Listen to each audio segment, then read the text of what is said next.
positive developments, but we're also facing some major challenges. We did have a community conversation just last week, sponsored by a number of key players in our town. And I think it was very successful, and we see this as continuing that. We collected a large group of questions from people who emailed them in. We merged them, we condensed them. A lot of thought went into this, a lot of effort, and these questions are going to be presented tonight. If you do think of a question on the spot, we are taking them off the floor, but you can write them down, and there are volunteers going around with cards and pens, and our sorters will go through them, and we're going to do our best to incorporate them in tonight's presentation. Our moderator tonight is Rudy Rosado, who is a child psychologist from Norwalk. His kids went to school here. He's lived here a very long time, and he's on the board of a number of Norwalk institutions, or Westport institutions, including the Norwalk Education Foundation and the Side by Side School. He'll explain the format that we'll go through, but we'll start off with all the candidates introducing themselves, but I'll let him go through that. Thank you for coming.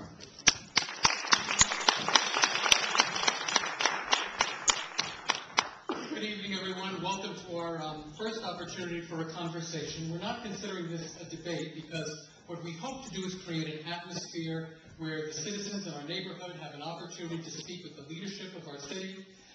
And we see this as a dynamic, interactive process. Tonight is just one sample of it. I am very proud to be a resident of Norwalk. I've been here for about 22 years, and as was mentioned, both of my children are graduates of the public school system, and both of them are successful young adults in the community.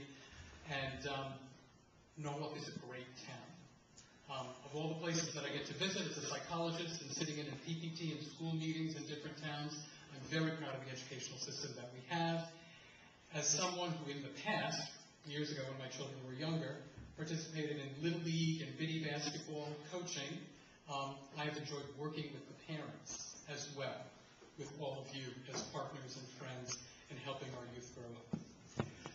Today's format begins with an introduction by each of the candidates. What we're going to ask you to do is each candidate will have 3 minutes to introduce yourselves to the community, and in the course of your introduction, you can also state what you consider to be a significant or cardinal or the most important trait that defines you as a person and your contribution to our city. So this is going to take a fair amount of time because we have a large number of candidates, and then we're going to go into the question and answer phase.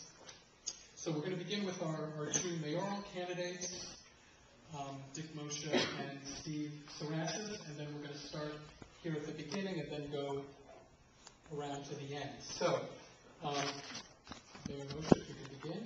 There's a light in the front here to help people keep track of the amount of time that's passed, because like a good party, you can forget how quickly time flies.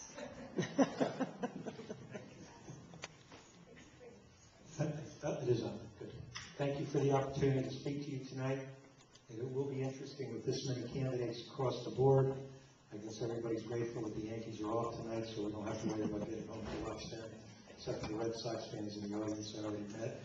But seriously speaking, thank you for the opportunity. I'm glad it's more of a discussion than a debate. You know, Steve and I have been through a few debates, and we have another one ahead, and I think this is good, that, plus all the other candidates, just to talk about the items.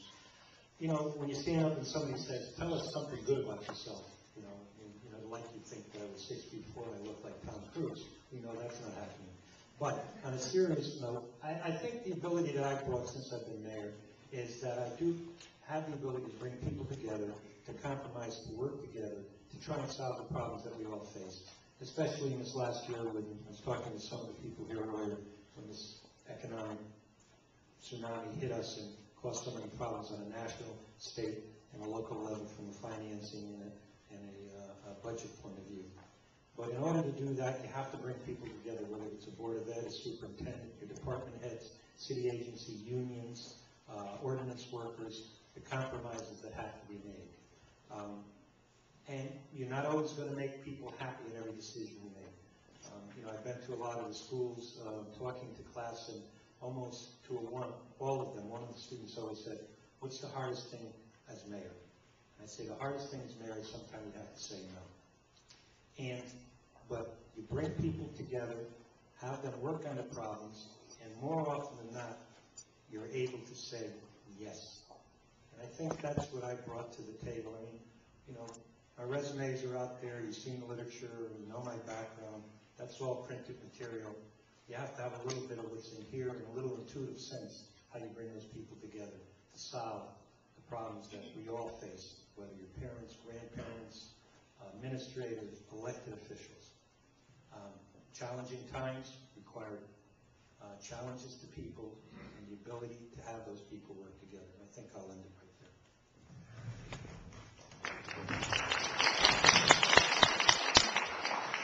Thank you very much for having me here this evening, and I thank our host and all the other people that have made this possible.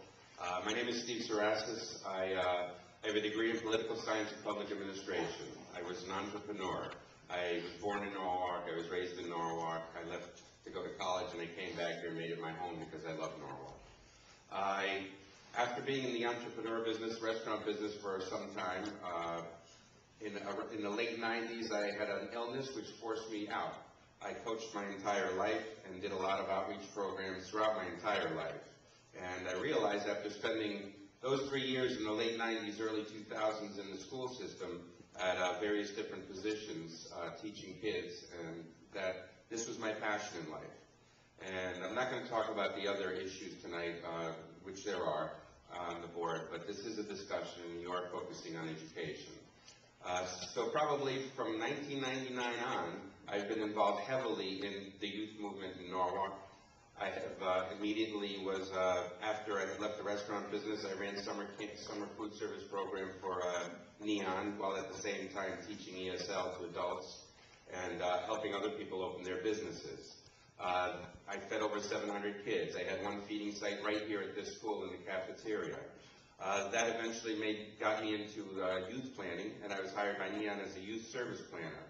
I didn't have much experience when I took the job, but my passion for helping kids and helping kids in the community helped me to create new avenues for the job as youth planner. It was a position that never really wrote any grants. I wrote 42 of them. I got 38 of them. I've been involved since almost the inception of the Norwalk After School Alliance, which brings all the players to the table that have to do with schools at the same table.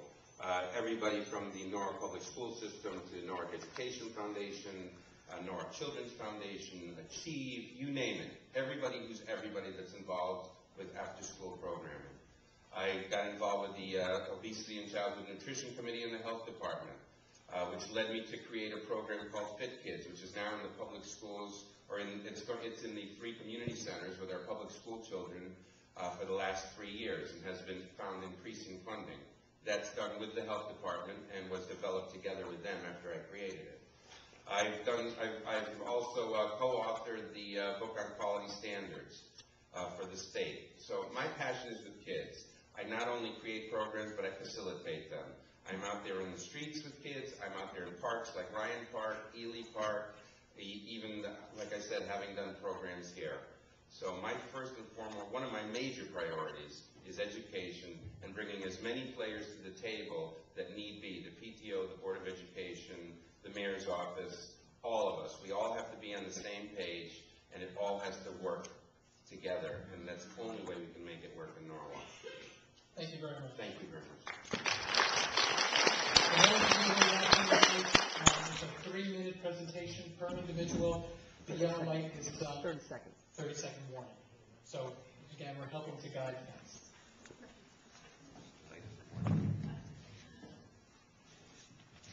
Good evening, everybody.